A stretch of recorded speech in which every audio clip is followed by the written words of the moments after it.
-3 लाई। 2, -3 कहाँ पे लाई करेगा? Second quadrant. पक्का? देखिए ये पॉइंट है 2, -3। x positive, y negative. इन विच क्वाड्रेंट? फोर्थ। सेकंड लिख दूं? आप लोगों ने सेकंड बोला है। देखिए x पॉजिटिव, y नेगेटिव। ये है ना x पॉजिटिव, y नेगेटिव। चलो अगर आप -2 और 3 लिखेंगे तो ये सेकंड में आ जाएगा। और अगर आप इस तरह से लिखेंगे तो ये आएगा। ठीक है। तो next is find the point whose abscissa is -3 and lies on y axis। 0। हाँ जी, एब्सिसा क्या होता है? एब्सिसा 3 है और y एक्सिस पे कोई भी पॉइंट हो तो वो इस टाइप का होता है बेटा। इस टाइप का 0, y। अब y एक्सिस पे होगा तो उसमें x कोऑर्डिनेट 0 होगा। ठीक है। अब एब्सिसा आपको 3 दिया गया है तो पॉइंट क्या बन जाएगा? 0, 3। The next is third question. Find the perpendicular distance of the point. Point है आपके पास 5, 7 from the y axis. y axis इसका डिस्टेंस आपको बताना है कहां से? y एक्सिस से परपेंडिकुलर डिस्टेंस। तो ये आपको बताया था, अगर y एक्सिस से डिस्टेंस चाहिए तो x वाला पॉइंट, और अगर x एक्सिस से डिस्टेंस चाहिए तो y वाला पॉइंट। और this distance from y axis is 5 units. इसी क्वेश्चन में x एक्सिस से पूछ लिया जाता तो आपका आंसर क्या होता? 7 यूनिट्स। ठीक है।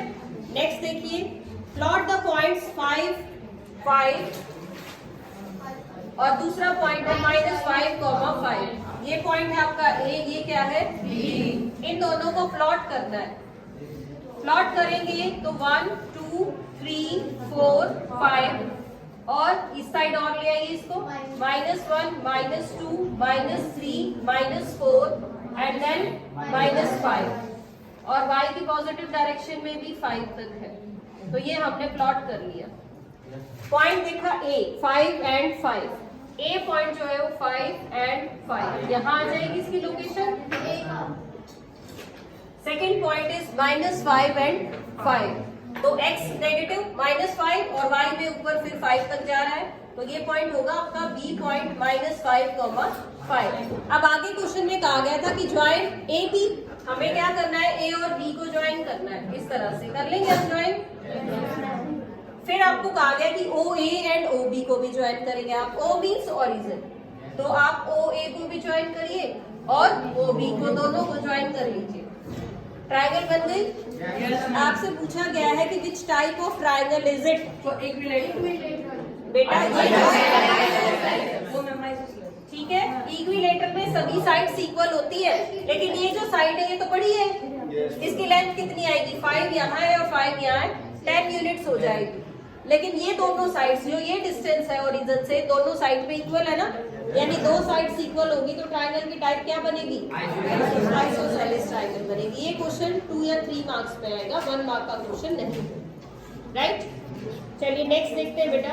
Name the quadrant in which ordinate and abscissa have same sign. एक ऐसा क्वाड्रेंट आपको बताना है जिसमें ऑर्डिनेट और एब्सिसा का सेम साइन है, यानी कि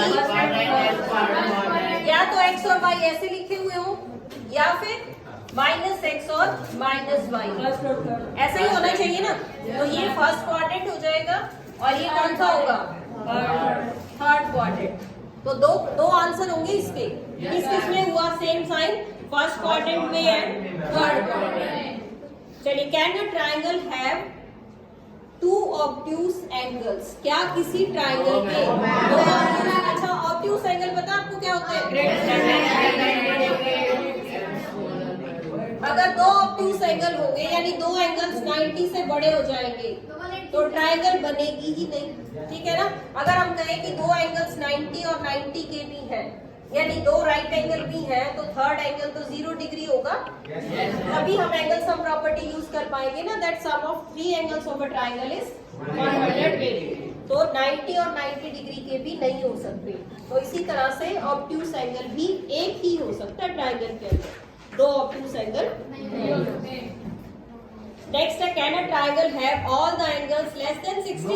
नो मैम। लेस देन 60 भी नहीं होंगे, क्योंकि अगर लेस देन 60 होंगे तो उनका सम 180 नहीं होगा। पता है ना सम कितना होना चाहिए? 180। तो इसका आंसर भी क्या हो जाएगा? नो हो जाएगा। नेक्स्ट है बेटा, ratio of two complementary angles. ये दोनों क्वेश्चंस ध्यान से देखना ताकि इस टाइप के आप और भी कर पाओ। ये कह रहा है कि दो कॉम्प्लीमेंट्री एंगल्स हैं और उनकी रेशियो क्या दी हुई है? क्या रेशियो दी हुई है? 2:3। अच्छा ये बताइए कॉम्प्लीमेंट्री एंगल्स कैसे होते हैं? जिनका सम क्या होगा?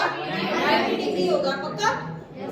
अच्छा जी, एंगल्स की रेशियो है 2:3, तो आप एंगल्स क्या लिखोगे? 2x and 3x। यही ऐसे दो एंगल्स एज्यूम करोगे। और हमें पता है कि एंगल्स कैसे हैं, ये दोनों कॉम्प्लीमेंट्री है। कॉम्प्लीमेंट्री एंगल्स है तो इनका जो सम है वो 90 डिग्री होना चाहिए। तो आप यहाँ से क्या करेंगे? x की वैल्यू फाइंड आउट करेंगे। x की वैल्यू क्या आएगी? 90/5, 18। x की वैल्यू 18 आ गई, तो जो आपके पास एंगल्स है वो क्या बन गए? 2 × 18 36 और 3 × 18 54 डिग्री। 2 × 18 36 degree and 3 × 18 54। तो अगर कॉम्प्लीमेंट्री की जगह बेटा सप्लीमेंट्री लिख दिया जाए तब भी कर लोगे? ये क्या करेंगे? 2x + 3x क्या बन जाएगा? 180। तो अपने क्वेश्चन के अकॉर्डिंग हम इसको चेंज कर सकते हैं। अगर कॉम्प्लीमेंट्री है तो सब 90 के इक्वल, अगर सप्लीमेंट्री है तो सब 180 के इक्वल। प्लस एक्स नहीं करेंगे बेटा। देखिए एक बार नेक्स्ट क्वेश्चन देखो और समझ आएगा अच्छे से। Find the angles which is half of its complementary angle. आपको एक एंगल बताना है जो अपने कॉम्प्लीमेंट्री एंगल का क्या है? हाफ है। अगर मैंने एंगल x अज्यूम कर लिया तो दूसरा एंगल मेरा 1/2x हो जाएगा, क्योंकि इसका मुझे हाफ लेना है। ठीक है। और आप एंगल्स है कैसे ये दोनों? कॉम्प्लीमेंट्री। कॉम्प्लीमेंट्री है तो सेम रिजल्ट है, यानी इनका जो सम है वो क्या आना चाहिए? 90। तो आप एलसीएम ले लीजिए। 2x + x that is 90, 3x is 180 and the value of x is 60। एक एंगल तो 60 डिग्री हो गया और दूसरा 60 का हाफ, यानी कि 30। देखो ठीक है ना ये बात कि एक एंगल 60 है दूसरा उसका हाफ है और दोनों का सम क्या आ गया? कॉम्प्लीमेंट्री 90। दोनों का सम 90 आ गया। It means these angles are complementary angles.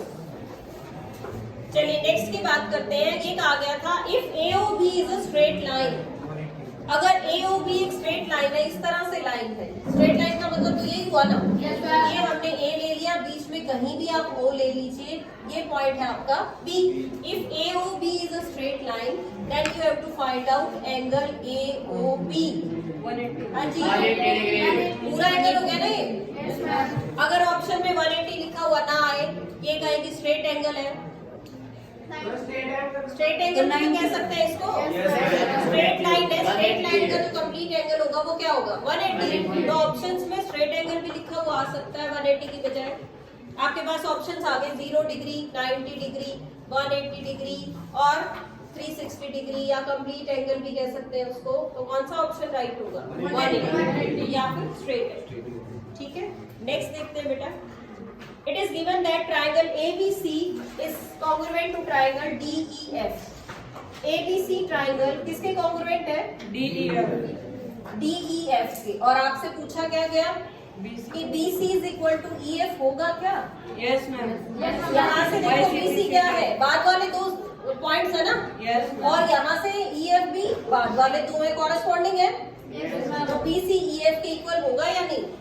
Yes, क्योंकि हमने क्या पढ़ा है? If two triangles are congruent then their similar या कॉरेस्पॉन्डिंग पार्ट्स आर इक्वल। यही तो पढ़ते हैं आप CPCT में, corresponding parts of congruent triangles.